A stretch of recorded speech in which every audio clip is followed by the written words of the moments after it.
Welcome back to another episode of The Final Third. It's me, Sam, aka FIFA Brit, and I'm joined once again by my favourite gentleman in the whole wide world, MrBradThomas and Betting the Pitch. We are coming off an absolutely electric week of semi-finals in Europe. The Champions League semis were fantastic. And, Leverkusen played today, and it might even be time to talk about a bit of Europa League because Leverkusen pulled off their absolute dark arts wizardry once again. So, walk me through this week, boys, because it was a pretty good one for me. I feel happy about it. Great soccer and good bets as well, so can't complain. Yeah, I feel like you hit Granit Xhaka 2 first half shots. I feel like you took that, right? I think he only got one. That's the problem. What? He only got one? Yeah, and also I paired him with the Marseille guy that used to rip a ton, Veritout, but then I guess Marseille were fucking horrific. They only took 2 shots. Yeah. I had a great Europa. Even though I chased Aston Villa a couple times, I had an absolute bank on their corners, and they cashed it all the way to 9, which was pretty nice. They won the corner handicap. They won the first half corner handicap, which I didn't publish as an official bet because I laid minus 200, and people don't like it when you lay that. But there was no way they were losing that. But for me, I was really excited that Leverkusen did what they did. So I don't know if you guys saw, but Book It with Trent bet on Leverkusen. So I was like, okay, if he's gonna bet on Leverkusen, how am I gonna make money off of this? I took Roma +1, and the draw was plus 366, posted on X and in the Gold Boys Discord channel. But I got nervous because I didn't want them to win the tie because I have Leverkusen 18-1 to win Europa. And I was like, no. I felt like it was my fault. I felt like I ruined their season because I'm rooting for Roma right now. So, and it worked out. They won the 2-leg tie, and now they're into the final.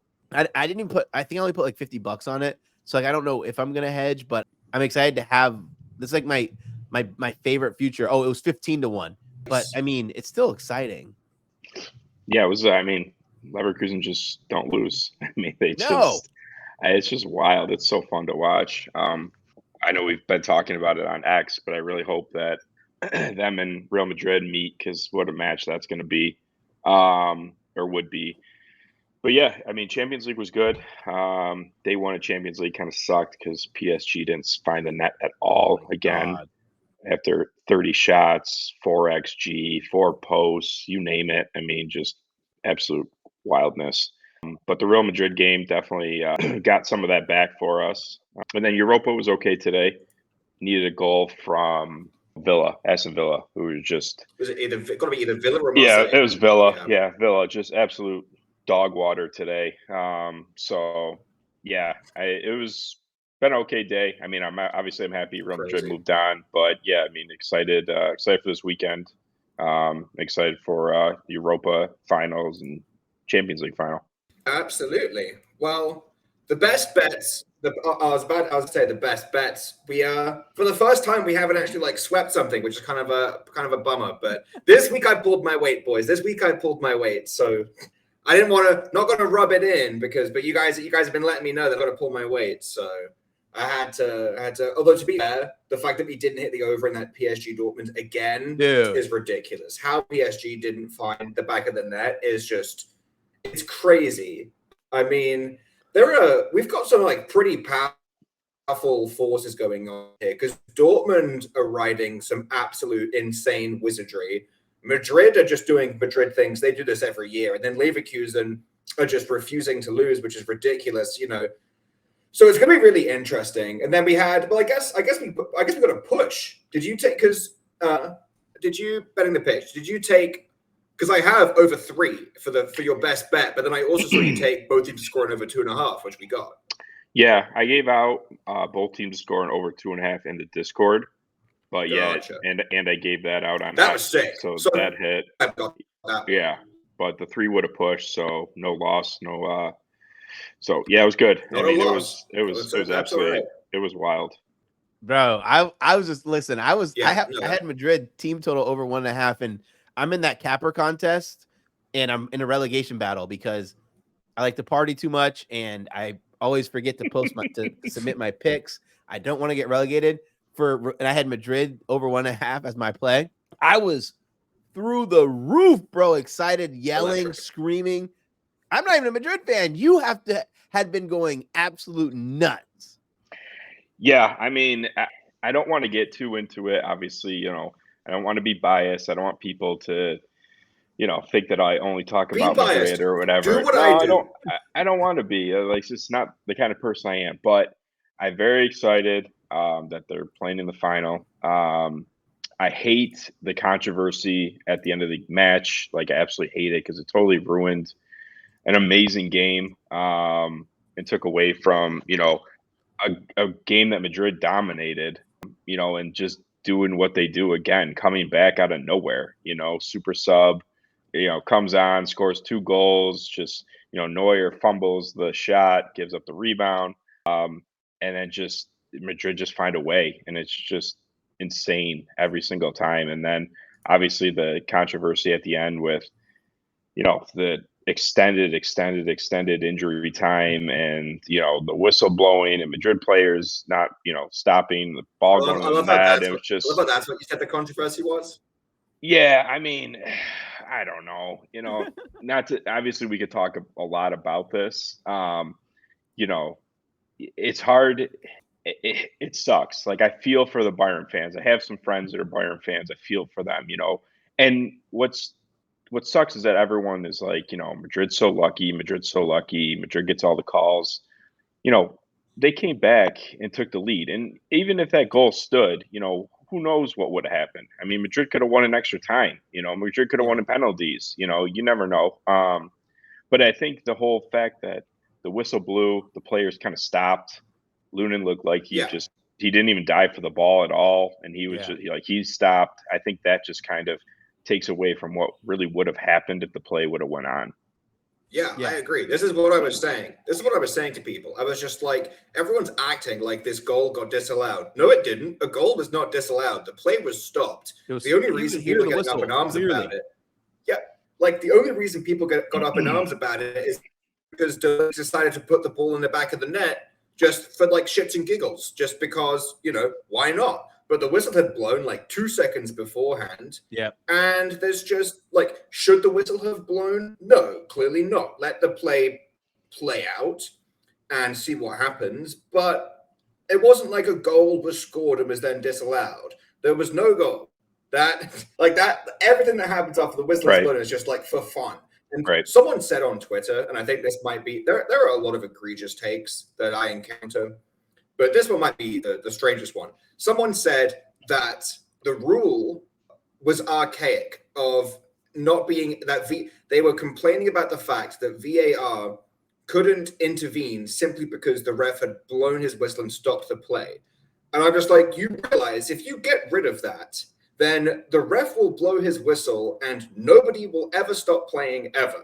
So I was like, that might be the stupidest potential change to VAR intervention that I have ever heard. And I was just like, I try to be nice sometimes. I know it might seem like I'm not, but I try to be nice. But I was just like, this might be the most idiotic thing I've ever heard. Yeah, it sucks. I mean, it does suck because, I've just, anytime you go on, Twitter now, it's just, people are making all these videos of all the games over the years that Madrid have stolen and the refs have won for them and all the calls that have gone their way and this and that and that. It's just like, at the end of the day, they still came back. They still scored 2 goals. Did the refs make a bad decision? I mean, the linesman shouldn't have raised his flag and the ref could have let play go on, but instead blew his whistle. The Madrid player stopped, Lunin stopped, and the ball just happened to go in the net, after that fact. And, if the ball had gone wide or anything like that, then we wouldn't be talking about this, obviously. And it was weird that it went, plus 15, what was it, plus 14 injury time? Yeah. That was a lot of added time. I get that the second Madrid goal was scored in the first minute into injury time. Yeah, and I understand the 2.5 minute celebration that there was, but Man, he added It should have been another 11. 6-7 minutes onto the +9. It was wild. Yeah, it should have been 11 minutes at a time. Like the nine at a time was given. The ref signaled 2 minutes after the goal was scored because I was like, okay, that's how much time it took to So you play 11 minutes and he played 15, Yeah. and that's just like that. That's crazy. Like if you want to play one more minute because there have been there's a bit of time wasting on goal kicks and free kicks and stuff like that. Yeah, fair enough. Add a minute maybe, but another 4. That's too much. It simply never should have happened.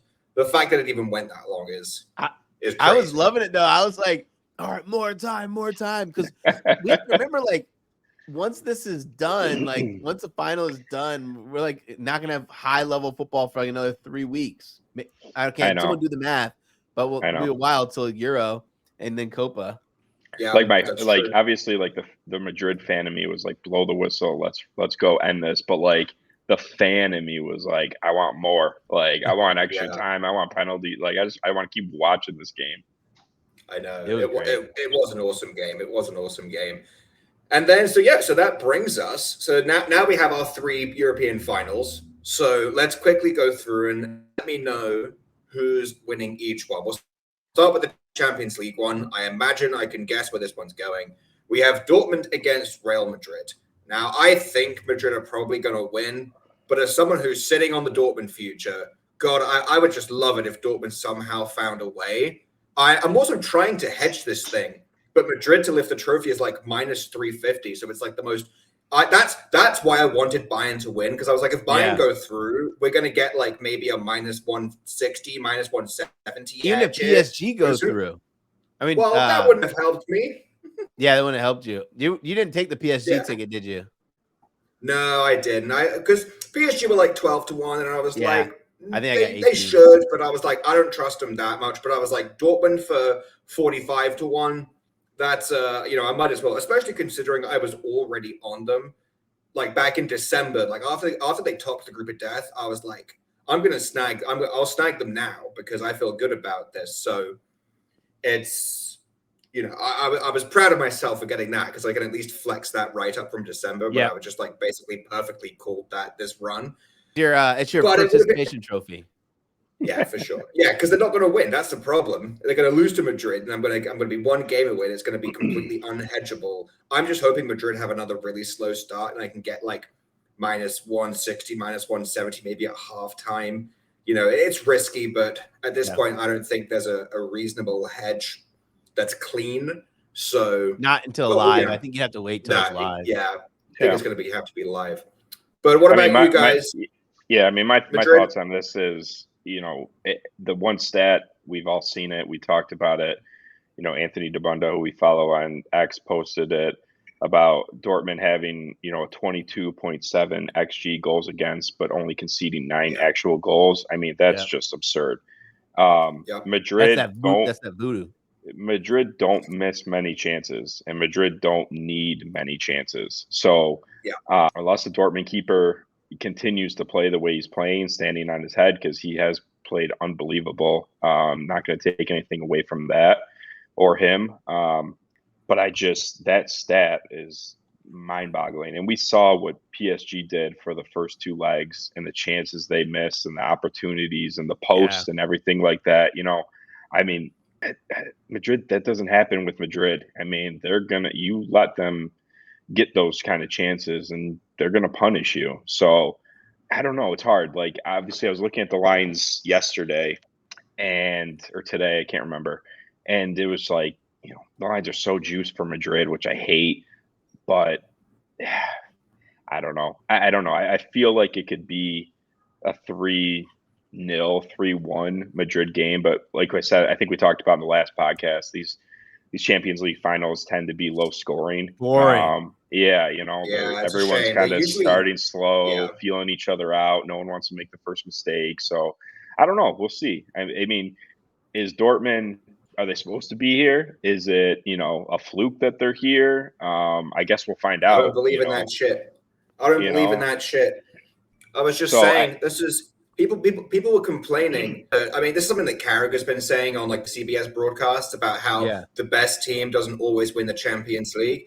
And I'm just like, what does that mean? What makes you in theory, the best team if you don't win, because 9 times out of 10, it's people flexing possession and shots on target and XG and being like, wow, look how much they dominated the game. How come this team didn't win? I'm looking at City fans right now.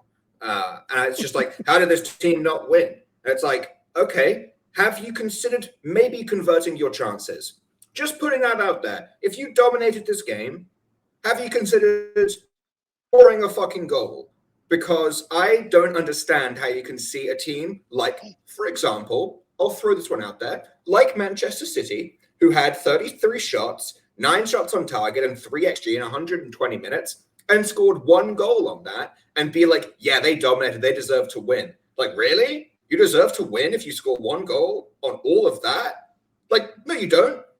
Go home. You didn't deserve to win that. So I've never believed in the best team losing. Now, if you survive that kind of dominance and you go through, you were the better team. You did well there. Unless it's like an objectively incorrect refereeing decision, like objectively incorrect, like not just controversy, like no, that was blatantly wrong.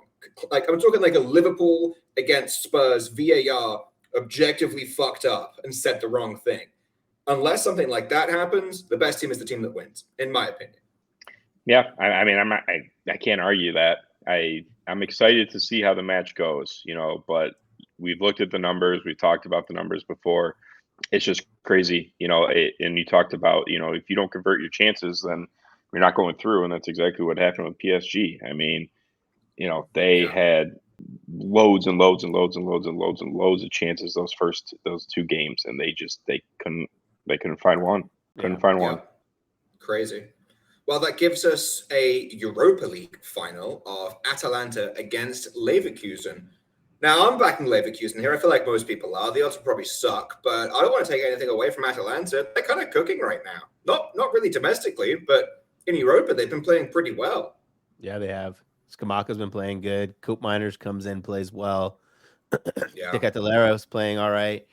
It's minus 120 for Leverkusen to win, minus 122 to lift the cup. Huh.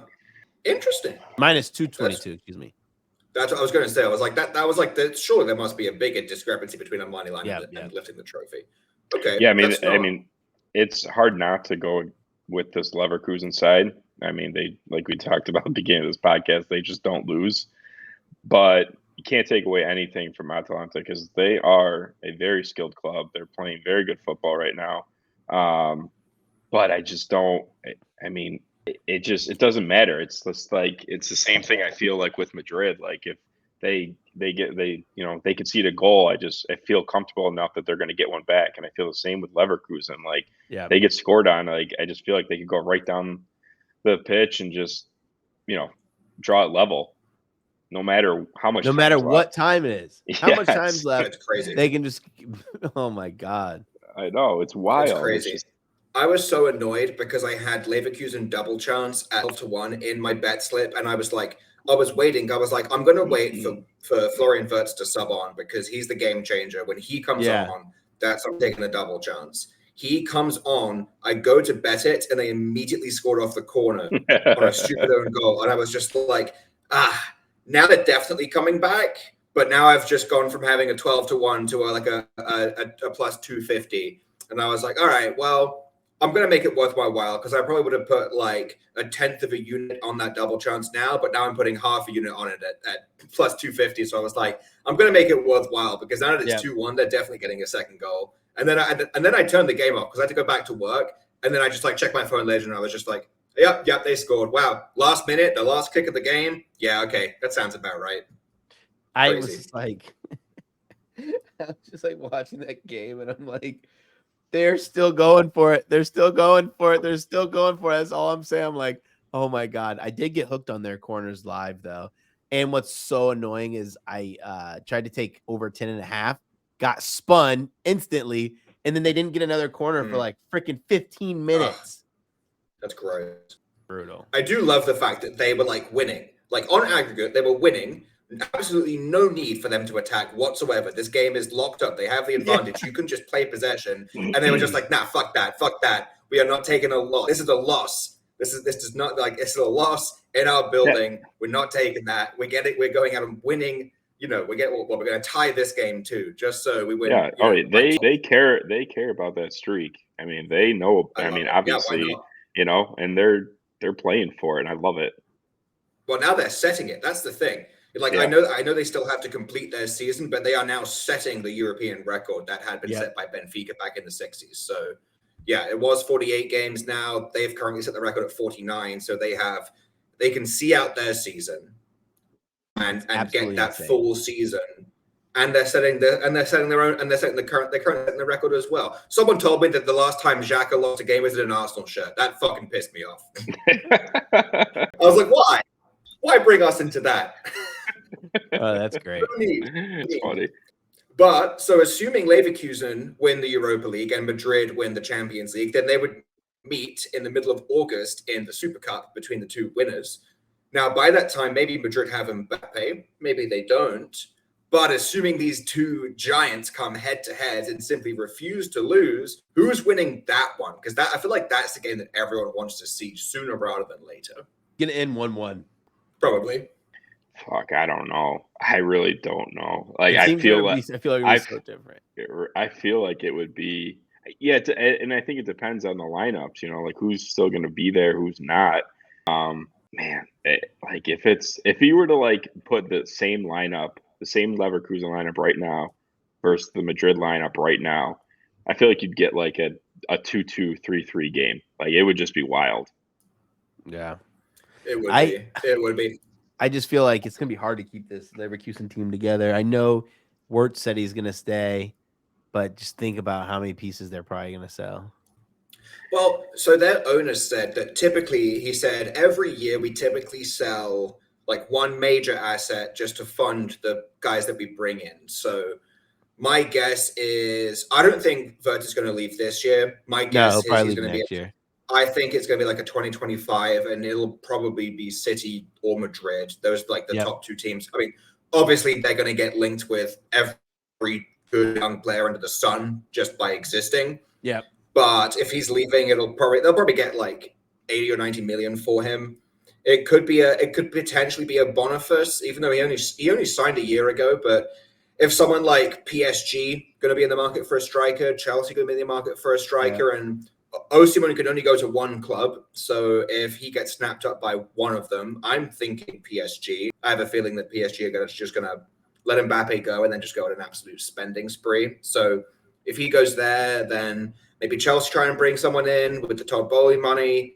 Who knows? Boniface could leave. He's also only been there a year. I think there's a good chance they don't necessarily sell someone that major this summer. I think maybe they try and run it back, especially considering they're going to be in the Champions League, which is so crucial to try and keep your squad together for the Champions League, because the amount of times we've seen teams that haven't been making Champions League make it and then just blow the team out and suck. Like a team like Union Berlin, for example, coming fourth last year, fantastic story, and then crash out of that and they're looking fucking shit in the Bundesliga again.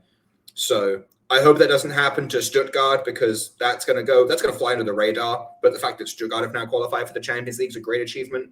Yeah. So I hope Leverkusen don't do that. I think they'll be able to keep on to everyone for at least one more year. 3 times. They can come back up to greatness.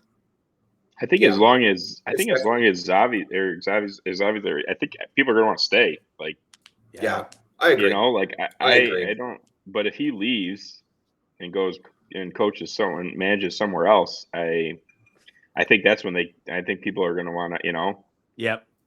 I agree. They're going to want to jump ship quick, Yeah. And maybe follow him to wherever he goes. Yeah, we'll see. Whether it's Madrid, whether it's Liverpool, whether it's who knows where else he might go. Right. Either of those teams. Right. And then the last European final is the Conference League between Fiorentina and Olympiacos. So who the fuck's going to watch that game? Because probably not me. People who are betting on it. But listen, awful. Just awful. Listen, I'm gonna bet Fiorentina first half corners. It's probably gonna be like, for them to win, gonna probably be even money or plus 105. And I feel like it's gonna be such a coin flip, but like they just win corner handicaps. Like the style of football they play. This is great. And I think they're the better team as well. Just not interested in this game at all. You see, there's like a potential scenario where Italy get like 8 teams in playing in Europe next year because all of their teams.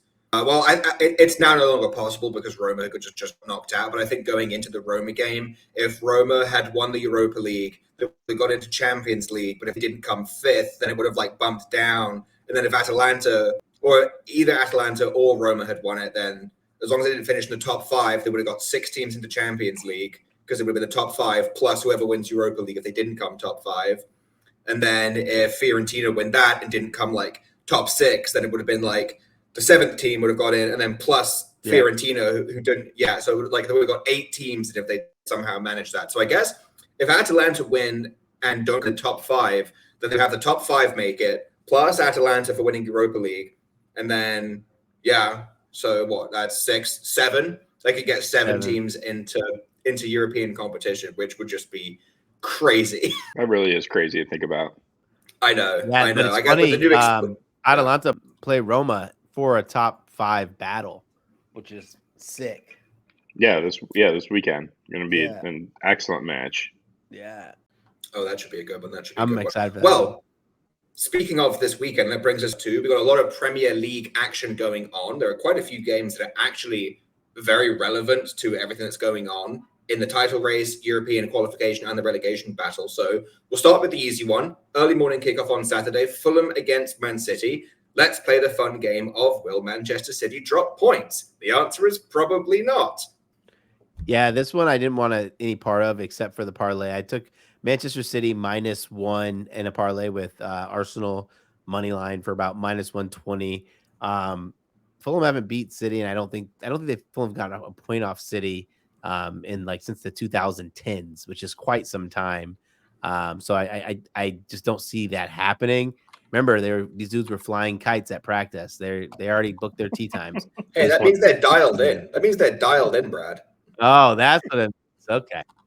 Yeah, Sam said it's a tactic to really get in City's head, but yeah, I don't think so. Nothing for me in this one.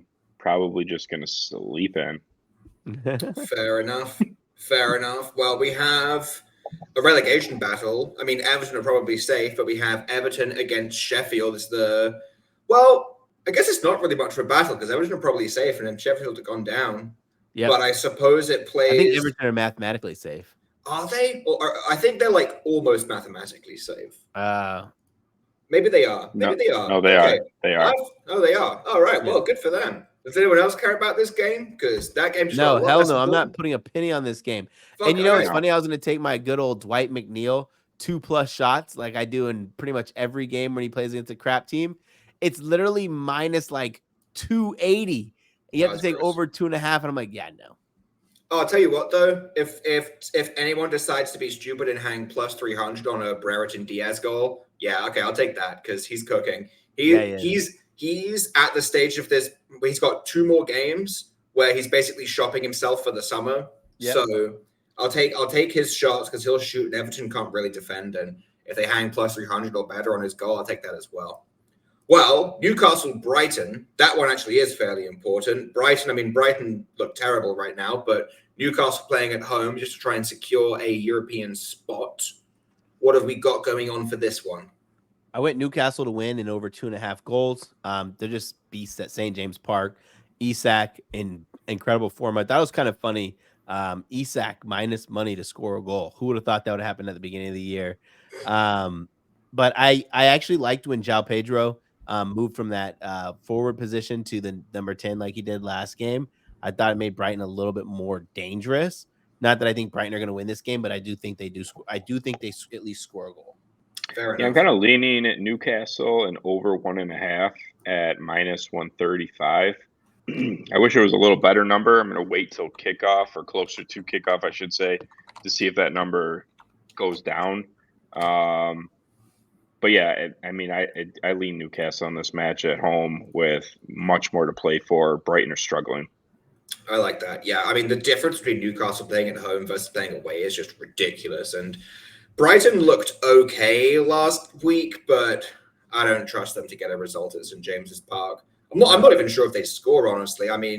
Newcastle's defense is not brilliant, honestly, but I suppose it all depends who starts up for Brighton, because they might play that random 18-year-old again, and he's not going to do shit. We have Spurs, Burnley. This is the big one for Burnley because they're still very much in the relegation battle, and it's still somewhat a big one for Spurs. They're probably out of the Champions League race at this point. 7 points behind Aston Villa with a game in hand, which if they won would bring them to 4 points off with 2 games to go. That's still a fairly sizable gap, but I guess they're technically still in the race, and I feel like Spurs need a win here. Yeah, Spurs win. I just didn't feel like I want to take Spurs and over 3.5 goals. Like, it just felt like so much. I didn't want to take Spurs minus 2 point, whatever it is, minus 1.25. I left this game kind of entirely alone, but if Timo Werner doesn't feature, I'll probably take Brennan Johnson over 1.5 shots. Timo Werner is out for the season. He is hurt. He's done. Oh, so it's for the season. Yeah. They said he's properly cooked. So it's going to be Brennan Johnson for the rest of the last couple of games. Yeah.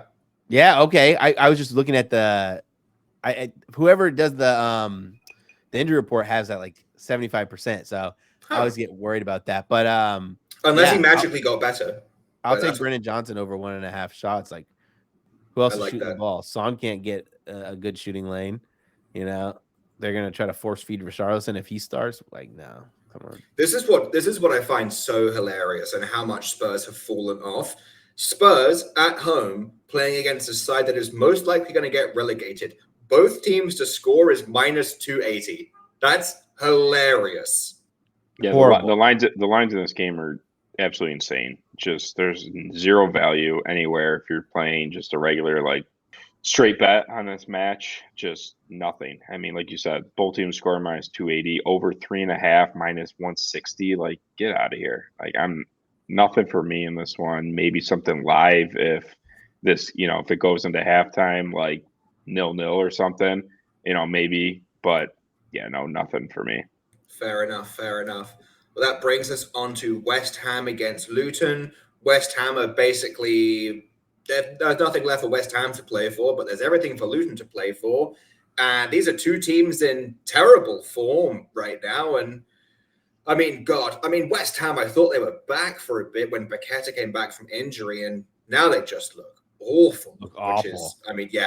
Really fucking bad. And at least Luton, when they lose, at least they put up a fight. At least they look like they're giving an effort, whereas West Ham look absolutely terrible. So I think this is do or die. I think Luton need 3 points. Luton need 3 points, or it's probably cooked for them. Yeah, I don't think it happens, though. I think actually West Ham win this match. I would never lay money on West Ham at a minus price.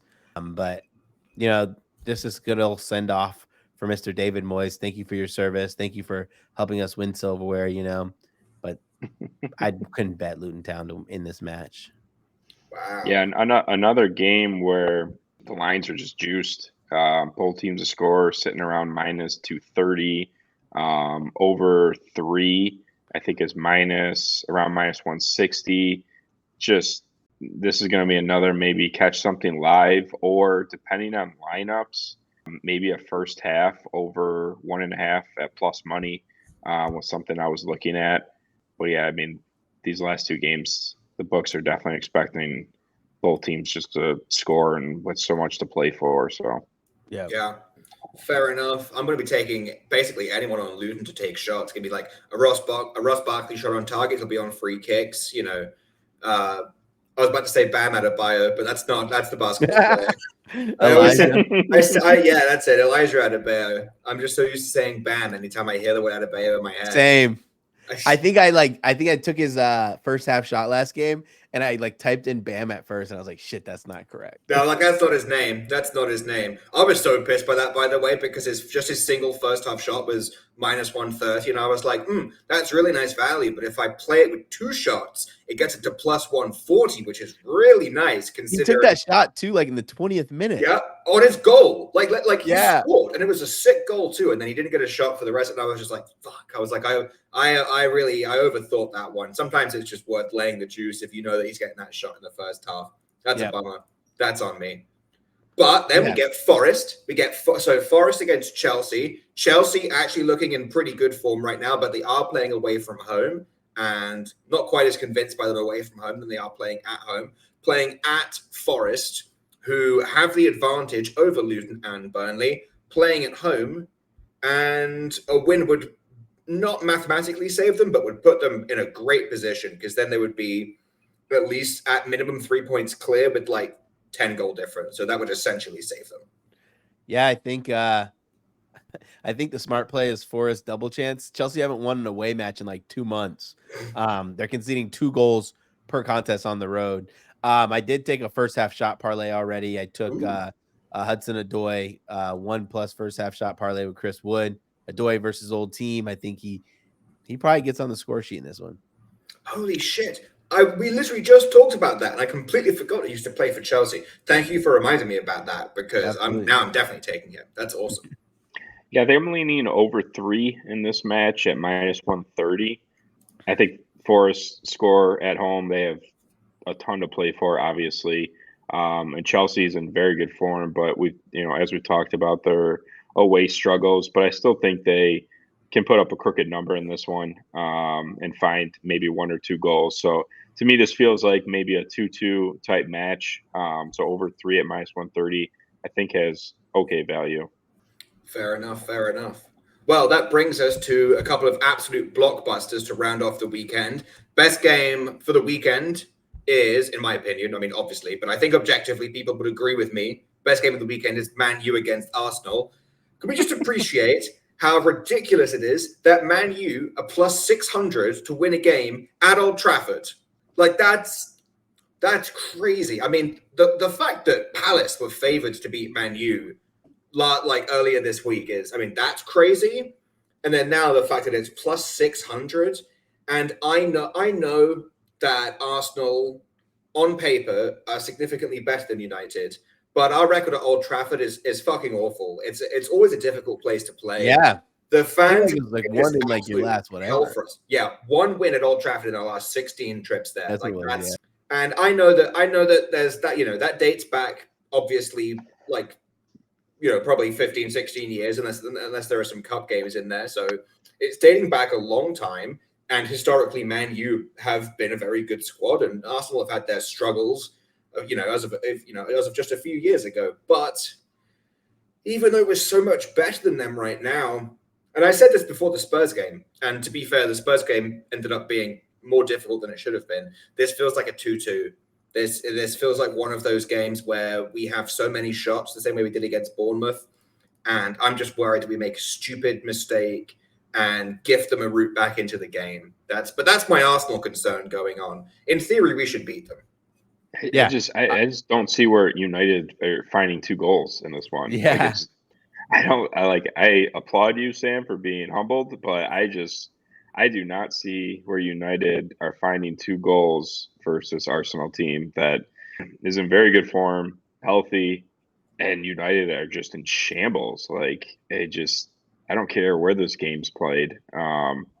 Yes, obviously Bruno will be back, which is clearly huge for United as they looked lost in their last match. But I don't think Bruno is going to be the difference maker that puts them over the top of beating Arsenal or, drawing level with Arsenal. I think the numbers for Arsenal are too high for me to play. Yeah. But I think they scored 2 or 3 in this one. Yeah, I'm with you. I said on last show, I said, don't be surprised if Arsenal drop points here, but on every single factor in this game points to Arsenal, right? Like a weak United midfield, a weak United back line, old Casemiro, inability to get the ball to their striker and Højlund, Rashford banged up. It's just so many question marks. But I like Arsenal here. They're the second leg of my parlay. Fair enough. Well, that brings us to the last game, Villa against Liverpool. Now, technically, there's a European race going on, but Villa essentially have top 4 wrapped up, and technically there's a title race going on, but Liverpool are basically out of it. But this could be an interesting game, just because neither team is particularly great at defending right now. So it could be a banger, all things considered. Yeah, probably. I just don't want to bet it. Aston Villa is so tired, right? Like they looked tired. They look out of answers. their depth is really shot when they have 3 players on their bench that have never played an Aston Villa match ever. Yeah. Yeah, this one, I really do want to play it because I agree with Sam. I think it could be a banger. But the lines are just, again, just juiced for this game. I kind of lean maybe first half over 1.5 at plus money. Liverpool are that kind of team that just kind of come out and, if they're clicking early, they could score 2 alone versus very weak Villa backline who, like Brad said, is going to be tired. But yeah, the lines are they're a little too high for me to play. But right now, I am leaning the first half over 1.5, and I do think this is like a 2-2, 2-3 type match. I mean, neither team have really anything to play for, so it could be, some subs, some, things like that open up, maybe trying different things. Who knows? So yeah, I like goals in this one. Fair enough. Well, that brings us to the end of the games that we were going to talk about, which brings us nicely into our best bets segment. Brad, I'll let you kick it off. Yeah, I'm going with Bournemouth minus 0.75 first half corner handicap. They've hit this in 5 straight matches. Last match at home this season against the Brentford side who will probably sit deep and try to beat them on the break. I'm going to Serie A on Sunday. Atalanta at home hosting Roma. We talked about it briefly at the beginning of the podcast. Just a huge matchup for both sides. A battle for that Champions League position, that number 5 spot. I like both teams to score at minus 130. Roma showed. That's a nice Roma. price. I thought so too. Roma showed a lot of fight today versus a very good Leverkusen side on the road. And Atalanta is, playing very good ball, but they can be beat at the back, and especially, I'm guessing Dybala will play in this match since he was rested, and with him and Lukaku, and I think Roma can find one on the road, especially in a match that they're not going to want to drop points, and both teams are looking for all 3. Yeah, if Lukaku and Dybala are both starting, I'll join you on that because that's a really nice price. My one is going to be, and again, I'm going to add my little caveat here. It's going to be De Bruyne 3 first half shots. It's plus 500, which is crazy. But, and I will say, I got to stress this, so key. Don't take if Haaland is starting. If Haaland is starting, I just don't bet on anyone else on the City at that point. At that point, Haaland's going to take about 5 shots. No one else is going to get involved. Like Foden was like minus 600 for a first half shot the last game. Then Haaland started. Foden didn't shoot in the first half. Like that's crazy. So give me De Bruyne 3 first half shots plus 500. I'll probably play it for like a quarter of a unit, something like that. But if Haaland's in that lineup, then fuck that game. I'm going back to sleep and I'm praying Fulham come out with a point. Maybe. We'll see. Anyway, that brings me to the end of my whiskey, which means that brings us to the end of our episode. Gentlemen, anything you would like to plug before we head out for the day? Yeah, follow me on Twitter, on X at MrBradThomas, NBCSports.com for my latest Premier League articles. Betting the Pitch on X/Twitter. Follow. We want more of our plays, more in-depth analysis, chatting about, footy and any other sport. Hop into the Discord. Follow me on Twitter at FIFA Brit. And if you're looking for more content, go and subscribe to the Gold Boys YouTube channel because loads of videos get posted there. Again, if you're interested in more in-depth analysis.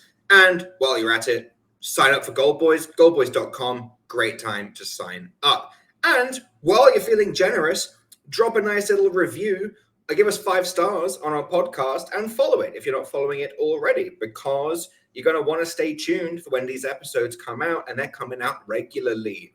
So stick around because we're going to have loads to talk about all the time as we stay heading on towards the end of the season. But yeah, that wraps up this end is rare. Can't talk properly. That wraps up this episode. That's how you know the whiskey's done. That's how you know the whiskey's done. I can't say the word episode. That wraps up this episode. Boys, it's been great to see you. Enjoy the rest of your night, and I will catch you guys in the next one. Peace. Peace.